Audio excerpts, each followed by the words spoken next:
kepada Hasyim Asyari. Ketua Komisi Pemilihan Umum Hasyim Asyari disanksi peringatan keras terakhir oleh Dewan Kehormatan Penyelenggara Pemilu atau DKPP RI. Sanksi ini dijatuhkan karena Hasyim diduga melanggar etik sebab menerima pendaftaran Gibran Rakabuming Raka menjadi calon wakil presiden. Lantas, apakah keputusan ini berpengaruh terhadap pencalonan Prabowo Subianto dan Gibran dalam Pilpres 2024? Direktur Pusat Studi Konstitusi Universitas Andalas, Ferry Amsari, saat dikonfirmasi pada Senin 5 Februari 2024 memberikan jawaban. Menurutnya, Hasyim bisa dipecat sebagai Ketua KPU. Pasalnya, ia telah berkali-kali diberi sanksi keras dengan peringatan terakhir. Meski demikian, keputusan DKPP ini hanya untuk penyelenggara pemilu. Apabila ingin berdampak terhadap pencalonan, maka harus diajukan gugatan ke Bawaslu dan Pengadilan Tata Usaha Negara.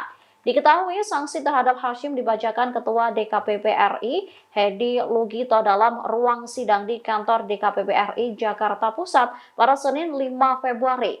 Tak hanya Hasyim, ada 6 anggota KPU yang turut diberi sanksi. Mereka ialah Yulianto Sudrajat, August Melas, Betty Epsilon Idros, Irham Holik, Muhammad Afifuddin, dan Farsadaan Harahap.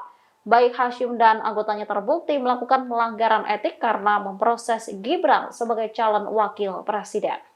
Menjatuhkan sanksi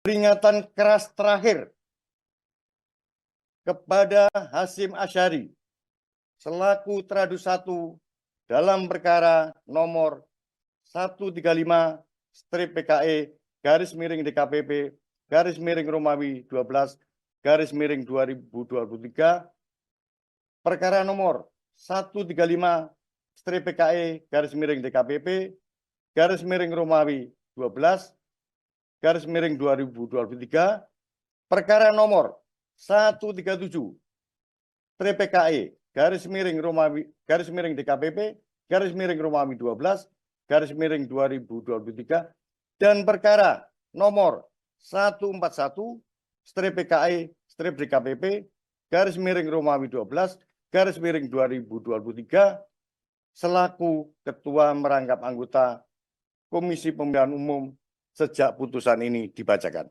Download Tribun X sekarang, menghadirkan lokal menjadi Indonesia.